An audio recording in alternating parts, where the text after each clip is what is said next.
నమస్తే, welcome to NSTV news. నేను Mounika. Bulletin ముందుగా హెడ్లైన్స్ చూద్దాం. చలో మాచర్లకు తెలుగుదేశం పార్టీ గురువారం పిలుపిచ్చింది. ఈ నెల 13న జరిగిన పోలింగ్ సందర్భంగా వైసీపీ గుండాల దాడులలో గాయపడిన బాధితులను పరామర్శించనున్నారు. ఈ నేపథ్యంలో ఎన్టీఆర్ జిల్లా విజయవాడ గొల్లపూడిలో టీడీపీ నేత మాజీ మంత్రి దేవినేని ఉమాను పోలీసులు హౌస్ అరెస్ట్ చేశారు. విచారణ జరిగిందో సిట్ ఆధ్వర్యంలో అక్కడ ఎస్పీ కొత్తగా వచ్చారో 20వ తారీఖు కోర్టులో వేసిన మెమోలో ఇవన్నీ కూడా వాస్తవాలు బయటకు వచ్చాయి. దాని తర్వాత ఈ వీడియోలన్నీ కూడా మీడియాకు వచ్చాయి. ఇంకా బుద్ధి లేకుండా, సిగ్గు లేకుండా, బాధ్యత లేకుండా ముఖ్యమంత్రి కుటుంబం ఆధ్వర్యంలో నడిచే సాక్షి పత్రిక కావచ్చు, సాక్షి ఛానల్ కావచ్చు, ఈరోజు కూడా ఎలక్షన్ కమిషన్ ఆఫ్ ఇండియా స్పందించింది. చీఫ్ ఎలక్టరల్ ఆఫీసర్ సిఇఓ స్పందించారు. కేసుకు ఆదేశాలు ఇచ్చారు. 10 సెక్షన్లతో కేసు పెట్టామని సిఇఓ తెలియజేస్తే మాజీ మంత్రి అంబటి రాంబాబు ఇదంతా కూడా తప్పు అంటున్నాడు. అట్లాగే కృష్ణ మహేష్ రెడ్డి ఇవన్నీ కూడా తప్పని మాట్లాడుతూ ఉన్నాడు. ఒక ఎలక్షన్ కమిషన్ ఆఫ్ ఇండియా, ఒక సిఇఓ చేసిన ప్రకటనను కూడా తప్పుదోవ పట్టించే విధంగా వైసీపీ ఎమ్మెల్యేలు, మంత్రి అంబటి రాంబాబు, ఎమ్మెల్యే మహేష్ రెడ్డి మాట్లాడుతున్నారంటే రేపు పోలింగ్ ప్రక్రియ అయినా సక్రమంగా జరిపిస్తారా? ఇవాళ రాయలసీమ జిల్లాల్లో చాలా ప్రాంతాల్లో 15 మంది ఎవరైతే రిటర్నింగ్ ఆఫీసర్లు ఉన్నారో మాకు ఆరోగ్యం సరిగా లేదు, మా మీద తీవ్ర ఒత్తిళ్లు ఉన్నాయి, మమ్మల్ని బెదిరిస్తూ ఉన్నారు, పోలింగ్ రోజున కూడా మాకు సహకరించలేదు, మీరు రేపు కౌంటింగ్ అయిన తర్వాత మీ సంగతి చూస్తాం అని వాళ్ళ కుటుంబ సభ్యుల్ని, వాళ్ళని బూతులు తిడుతూ ఫోన్లు చేసి బెదిరిస్తూ ఉంటే వైసీపీ కార్యకర్తల నాయకులు చీఫ్ సెక్రటరీ ఏం బాధ్యత తీసుకుంటాడు?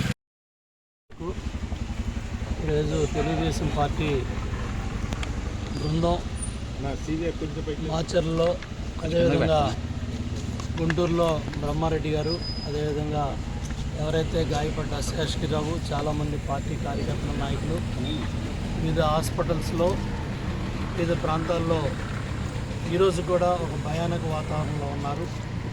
ఎందుకంటే ఇవాళ కూడా బాధితులకి బెదిరింపులు వస్తూ ఉన్నాయి, ఫోన్ కాల్స్ వస్తూ ఉన్నాయి. ఇవాళ పిన్నెల్లి పరారు, ఈవీఎం ధ్వంసం కేసుతో పలాయనం. ఇవాళ ఏదైతే ఆ రోజు 13వ తారీఖున మధ్యాహ్నం స్వయంగా శాసనసభ్యుడు, పోటీ చేసే అభ్యర్థి పిన్నెల్లి రామకృష్ణారెడ్డి ఈవీఎంలు పాల్గొట్టారు.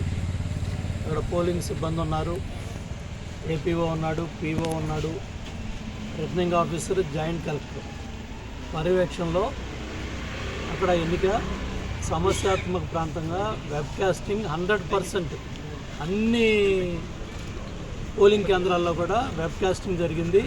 మొత్తం రికార్డ్ అయింది.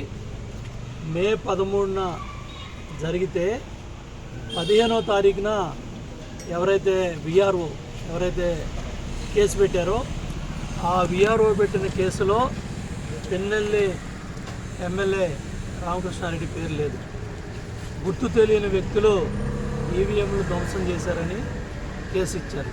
అంటే చీఫ్ సెక్రటరీ జవహర్ రెడ్డి నాయకత్వంలో ఎవరైతే ఇక్కడ అధికారులుగా నియమించబడ్డారో, ఆర్ఓలు కావచ్చు, పీఓలు కావచ్చు, పోలింగ్ సిబ్బంది కావచ్చు, వీళ్ళందరూ కూడా చీఫ్ సెక్రటరీ ఆధ్వర్యంలో రాష్ట్ర ప్రభుత్వం నియామకం చేసింది. ఈసీ ఏదైతే సిఇఓ కేంద్ర ఈసీ దృష్టికి కూడా తీసుకెళ్ళడం జరిగింది. మరి చీఫ్ సెక్రటరీ ఆధ్వర్యంలో ఇంత కార్యక్రమం మొత్తం రికార్డ్ అయితే ఏ మాత్రం కూడా 15వ తారీఖు ఇచ్చిన దాంట్లో కూడా ఎక్కడా కూడా లేదు, ఎమ్మెల్యే పేరు లేదు.